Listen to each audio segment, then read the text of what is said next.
With rumors spreading around that the Nintendo Switch 2 is going to be announced anytime this year, we thought we'd revisit one of our classic videos and look at 10 GameCube games that haven't been remastered and could possibly be remastered for the Switch 2.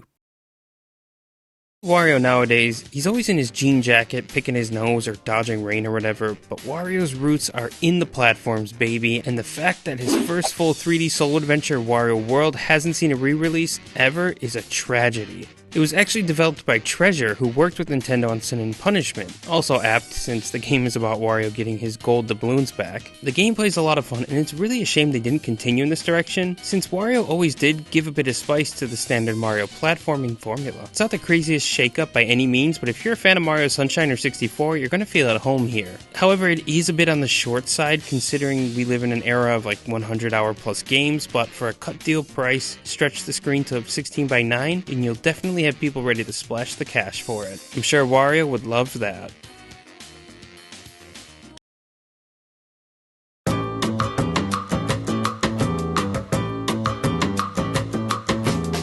Sonic Team might only be known for Sonic and Knights nowadays, but sleep on Billy Hatcher and you'll be missing out on a unique adventure that Sega really doesn't acknowledge anymore.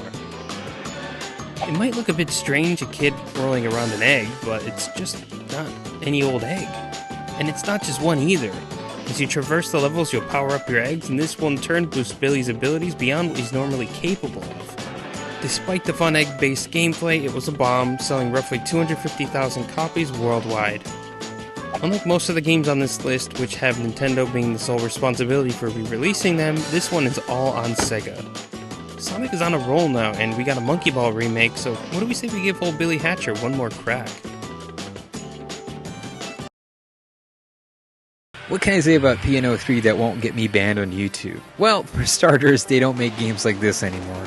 Did you know before the runaway success of Hi-Fi Rush, Shinji Mikami poised this game as one of the Capcom 5 for the GameCube to be a very unique entry? You can see Mikami's love for music-based games in its early inceptions here.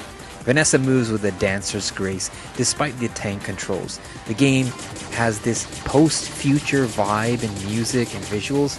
You can even see some of the animation work that eventually made its way into RE4.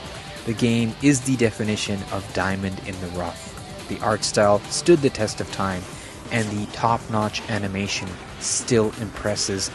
Unlocking more zany suits and crazier dance fire moves may not seem that motivating to reach to the end, but since Vanessa is the main character, I'm sure you'll find the motivation to do so.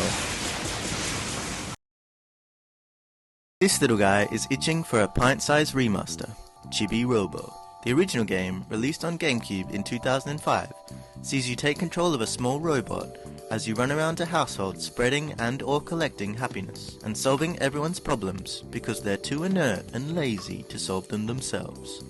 A real delight and a lot of fun, it incorporates a stamina mechanic similar to other games, where Chibi runs on battery power and has to charge itself when it runs out.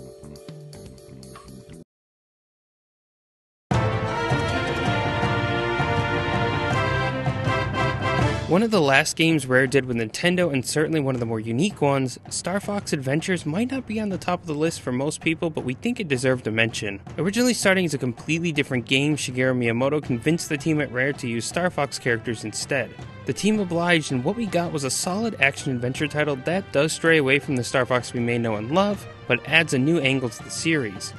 But fear not, because when you're not adventuring around, you'll find yourself in the R-Wing from time to time, and some nice callbacks to the original games. Star Fox is in a bit of a slump, but I personally think that bringing this game back to the forefront can only be a good thing for the series.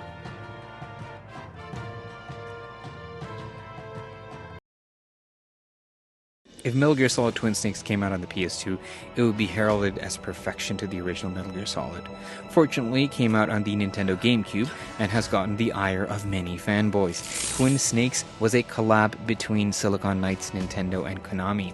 Hideo Kojima hired Japan's Clive Barker, Ryuhei Kitamura of Azumi fame, to direct the new real-time cutscenes, telling him to put his signature touch and make this game something special. A lot of people have a problem stomaching the over-the-top action cutscenes.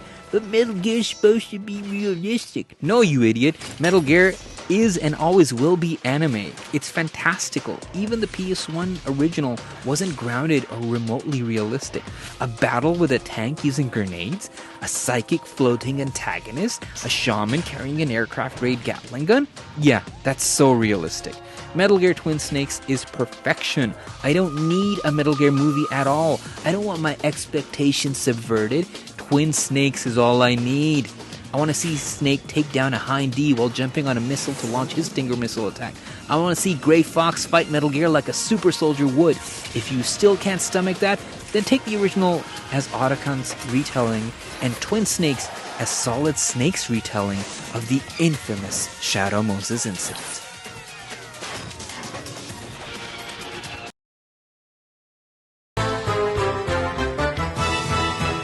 Kirby Air Ride is a simple racing game. Despite that, there's a lot of positive sentiment that the people who've played it share for it.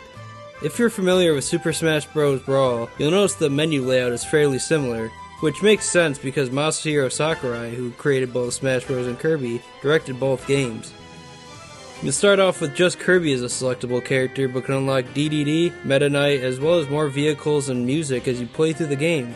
Even though it has simple controls, it's not a bad thing. It makes it easier to pick up and play and have a good time with some friends.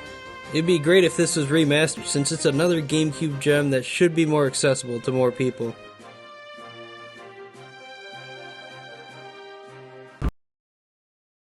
An amazing 3D adventure in its own right, Pokemon XD Gale of Darkness can be described in one word.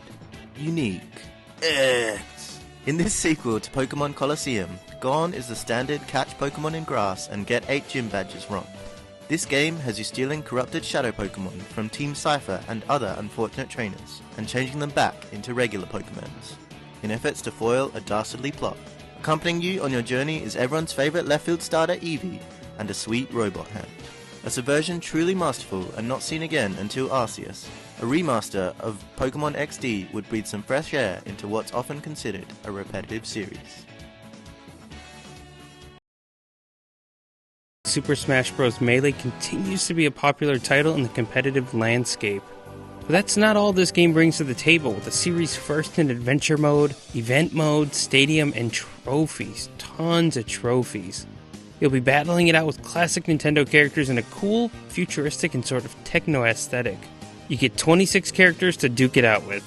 Tons of stages in full 3D for the very first time, and also it can be seen as a sort of send-off to the N64 era.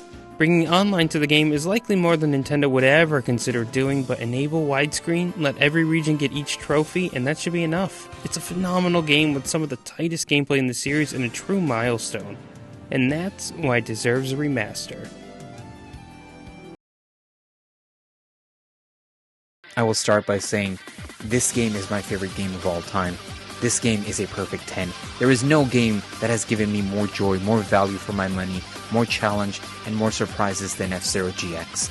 Developed by the legendary studio Amusement Vision, a gem of a team at Sega, it's a fever dream of all the best possible things that could have been done to take the F-Zero franchise to the next level. It's a shame it sold so poorly on the GameCube.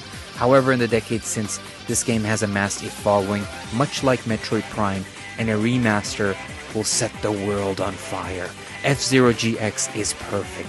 40 racers, each of them has their own theme song, an ending movie. You can design your own craft, create your own emblem. It has a tough as nails campaign featuring Captain Falcon with insanely high production cutscenes bookending each and every mission.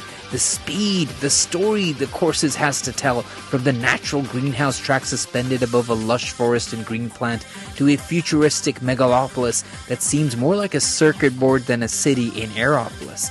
The love poured into this game deserves justice. We need this as a remaster, and each and every person on YouTube praising this game will have to buy 2 copies.